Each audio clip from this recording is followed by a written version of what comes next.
আসছি, আজকে যদি মরে যাই আমার লাশটা যেন রাস্তা থেকে কেউ না তুলে। প্রয়োজনে শহীদ হবো, কিন্তু সংস্কার করে তবেই ঘরে ফিরবো ইনশাল্লাহ। আমরা নারী শিক্ষার্থীরা কেউ ঘরে বসে থাকবো না, সবাই বের হয়ে আসবে।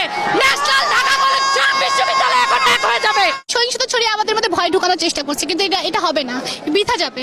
আমরা ঢাবি স্টুডেন্ট কালকে যেভাবে মার খেয়েছি, আমাদের ভাইদের যেভাবে মেরেছে, আমি নিজেও ইনজুরিতে আছি। আমি তারপর আজকে আন্দোলনে আসছি। আমরা কিন্তু দমে যায় না, এটা জাস্ট বোঝানোর জন্য যে ইনজুরি থেকে এই জন্য উঠে আসছি যে ঢাবির এখন পর্যন্ত কোনো আন্দোলন কিন্তু বৃথা যায় নাই।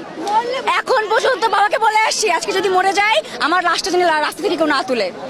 আমার ছাত্রদল যখন বিজয় উল্লাস নিয়ে বের হবে, আমাকেও তখন যদি বিজয় ঘোষণা করে আমার লাশটা যেন তারা দাফন করে। এটা বাসা থেকে বলে আসছি, এখন কি হবে সেটা পরে দেখা যাবে ইনশাল্লাহ। নারী শিক্ষার্থীর গায়ে হামলা করে ছাত্রলীগ সবচেয়ে নিম্নমানের কাজ করছে, কোনোদিন এমন তো করে নাই। পাকিস্তানি আমলে আমলাতন্ত্র নারী শিক্ষার্থীর উপর এরকম হামলা করে না। আমরা শুরু থেকে